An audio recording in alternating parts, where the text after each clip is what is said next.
कई बार लाइफ में हमें किसी चीज का पक्का पता नहीं होता। हम सिर्फ अंदाजा लगाते हैं। जैसे शायद वो आज आए, शायद शाम को बारिश हो जाए, या शायद मैं पार्टी में जाऊं। और ऐसे ही सिचुएशंस में इंग्लिश में यूज होते हैं मे और माइट। लेकिन प्रॉब्लम क्या है? ज्यादातर स्टूडेंट्स दोनों को सेम समझ लेते हैं, जबकि दोनों की फीलिंग, कॉन्फिडेंस और सिचुएशन अलग होती है। अगर चांसेस अच्छे हों तो अलग वर्ड यूज होगा, और अगर उम्मीद बहुत कम हो तो अलग। तो चलिए अब आसान और रियल लाइफ एग्जाम्पल्स के साथ समझते हैं कि मे और माइट में आखिर असली फर्क क्या है।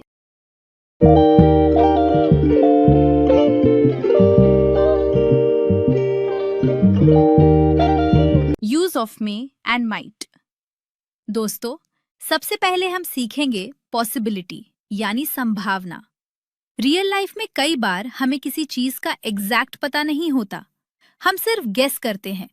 और इंग्लिश में गेस करने के लिए सबसे ज्यादा इस्तेमाल होते हैं मे और माइट।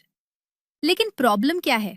स्टूडेंट्स दोनों को सेम समझ लेते हैं, जबकि दोनों में कॉन्फिडेंस लेवल अलग होता है। तो आज इसे बिल्कुल आसान तरीके से समझते हैं। मे, जब उम्मीद अच्छी हो। मे का मतलब होता है शायद, लेकिन चांसेस अच्छे हैं, यानी काम हो भी सकता है और नहीं भी, लेकिन पॉसिबिलिटी स्ट्रांग है। स्ट्रक्चर बहुत आसान है, सब्जेक्ट प्लस मे प्लस V1। अब एग्जाम्पल्स देखते हैं। Example 1, he may come today.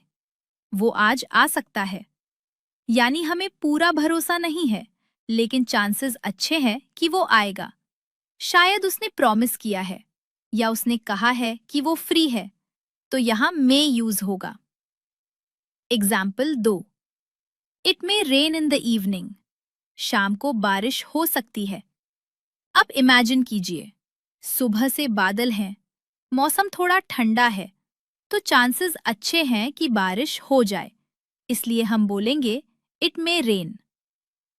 Example 3, she may call you later. वो शायद तुम्हें बाद में कॉल करे। मतलब पॉसिबिलिटी है, शायद अभी बिजी हो, लेकिन बाद में कॉल कर सकती है। Example 4, the teacher may take a test tomorrow. शायद कल टीचर टेस्ट लें। अब ये सुनकर स्टूडेंट्स डर जाते हैं, लेकिन यहाँ टीचर ने कंफर्म नहीं किया, बस हिंट दिया है, इसलिए the teacher may take a test tomorrow. Important point, दोस्तों ध्यान रखिए, मे फ्यूचर की पॉसिबिलिटी के लिए बहुत कॉमन है, लेकिन इसका मतलब 100% श्योर नहीं होता। अगर मैं बोलूं ही विल कम, तो इसका मतलब है पक्का आएगा। लेकिन अगर मैं बोलूं ही मे कम, तो इसका मतलब है शायद आए। Practice time. अब मेरे साथ बोलिए, he may come today, it may rain tonight, she may help us, my brother may visit Delhi next week. बहुत बढ़िया। माइट, जब उम्मीद बहुत कम हो। अब आते हैं माइट पर। माइट भी पॉसिबिलिटी दिखाता है, लेकिन इसमें उम्मीद बहुत कम होती है, यानी चांसेस वीक है। स्ट्रक्चर सेम रहेगा, subject plus might plus V1, लेकिन फीलिंग बदल जाएगी। एग्जाम्पल 1, ही माइट कम टुनाइट। वो शायद ही आज रात आए। क्यों? क्योंकि वो बहुत दूर रहता है, या उसका आना मुश्किल लग रहा है। तो यहाँ मे नहीं, माइट ज्यादा नेचुरल लगेगा। Example 2, it might snow in Delhi this year. इस साल दिल्ली में शायद ही बर्फ गिरे। अब लॉजिकली सोचिए, दिल्ली में स्नोफॉल बहुत रेयर है, इसलिए यहाँ वीक पॉसिबिलिटी है, तो हम बोलेंगे it might snow in Delhi this year. Example 3, they might win the match. वे शायद ही मैच जीते। इमेजिन कीजिए, उनकी टीम बहुत वीक है, सामने वाली टीम बहुत स्ट्रांग है, तो जीतने के चांसेस बहुत कम है। इसलिए दे might win the match. Example 4। I might join the party. मैं शायद ही पार्टी में आऊं, मतलब अभी मूड नहीं है या शायद कोई दूसरा काम है, तो आने की पॉसिबिलिटी बहुत वीक है। मे वर्सेस माइट, सबसे आसान ट्रिक। अब मैं आपको एक बहुत आसान ट्रिक देती हूं। अगर चांसेस अच्छे हैं तो मे, अगर चांसेस बहुत कम हैं तो माइट। बस इतना याद रखिए। फॉर एग्जाम्पल, आज बारिश हो सकती है। अगर बादल बहुत हैं, मे। अगर मौसम साफ है लेकिन हल्के बादल है, माइट। सिंपल। Common mistakes. अब कुछ कॉमन मिस्टेक्स देखते हैं जो स्टूडेंट्स अक्सर करते हैं। रॉन्ग, ही मे कम्स। करेक्ट, ही मे कम। दोस्तों याद रखिए, मे और माइट के बाद हमेशा वर्ब की फर्स्ट फॉर्म आती है। Come, go, eat, play. कभी भी कम्स, गोज, प्लेइंग नहीं आएगा। Wrong, she might called me. Correct, she might call me. Again, model के बाद हमेशा V1। Small conversation practice. अब एक छोटा सा रियल लाइफ कॉन्वर्सेशन करते हैं।